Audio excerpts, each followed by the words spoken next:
Hey, my darlings. It's lovely to be back with another episode of our experimental Tuesday's Thought. So, the intention with these is just to go a little deeper with some of the themes from the most recent episode of the Henny podcast. And I'm Henny, if you don't already know me. So, in the weekend episode, I reflected on what does it mean to hold on to love when fear, hate and division seem to be rising around us. And we looked at how can we take meaningful action without being consumed by reaction. You know, there's this very kind of beautiful principle that, comes from many spiritual teachings, which is about responding rather than reacting. So responding from a place of wisdom and calm and, clarity rather than, a kind of high emotional push. And, the high emotional push is incredibly human. It's part of what, defines our humanness in some ways. And part of what defines our humanness in many other ways is the fact that we are also capable of finding this still place inside us. So that was really kind of the main theme. And then as I was reflecting, after I recorded the episode, I was thinking, well, I'd originally planned to speak about freedom and then had ended up talking about all this other stuff. But my sort of subsequent reflection was, well, of course, we were talking about freedom. Of course we were, because we were talking about the freedom that we have inside us to choose how we feel, even in the face of truly challenging things. And, I am not in any way underplaying some of the stuff that is unfolding around us. It is incredibly challenging. And there'll be things going on in the macro environment that are very challenging. And there'll be things going on in the micro environment, the environment that is really, really close to you. I know, an awful lot of people who are feeling the ripple effect of stuff that's happening in the wider world. And so much of the teaching that I have consumed and that I see around me shows us how, even in the face of incredibly challenging situations, we do have this capacity to find a more hopeful place inside us. And I think that's really kind of the essence of what I wanted today's thought to be about.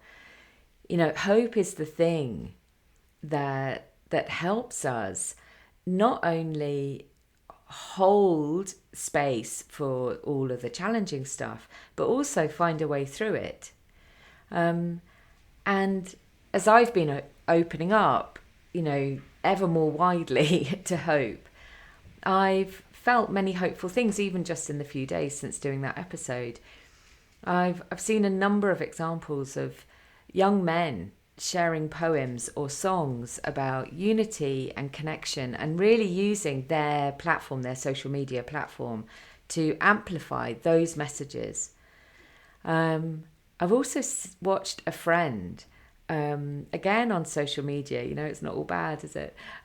Walking for 7 days from Birmingham to London, demonstrating the kindness of strangers. And I've had many messages in my inbox this week from people who are proving to themselves that they are finding their way, and they're doing it with compassion, with calm, with clarity, and with the confidence that also comes from hope.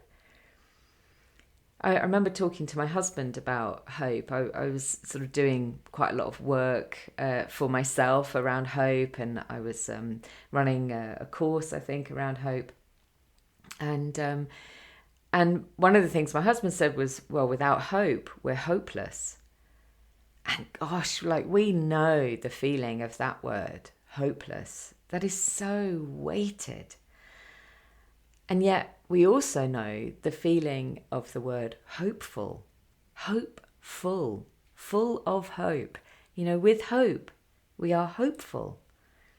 And even just, well, for me anyway, even just saying those words, I feel one drops me and the other lifts me.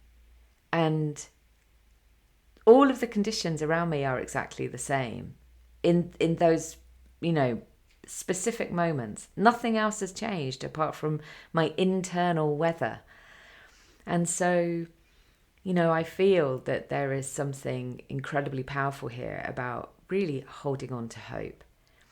And way back in season 4, we're now on season 18 of the podcast, but way back in season 4, I was speaking with someone who's become a dear friend, Susan McCulley. And if you've heard any of our episodes together, I think you'll agree she is awesome. And we were talking about this concept of hope. And she shared a quote from David Roberts.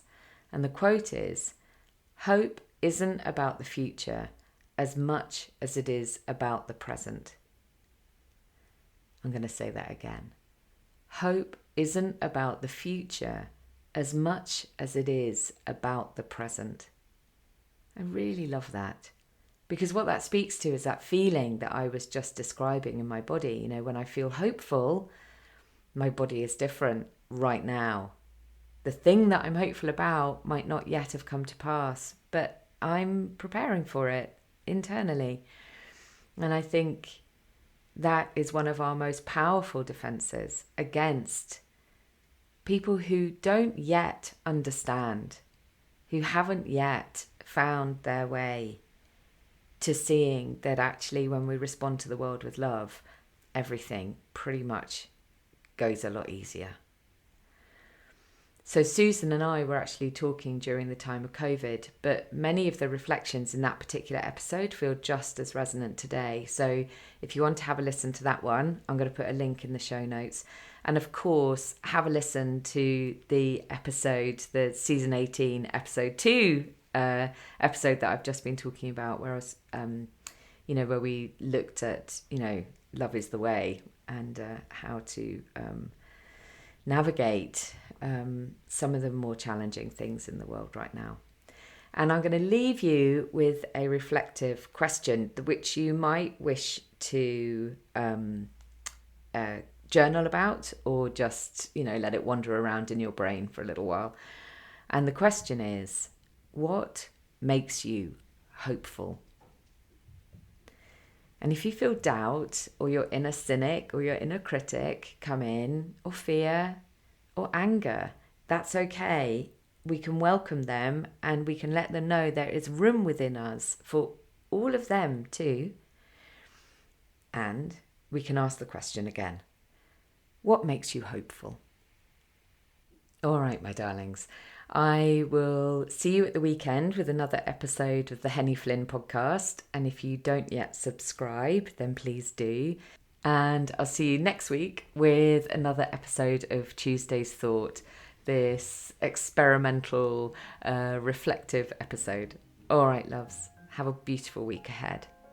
And I send you a hug and a wave.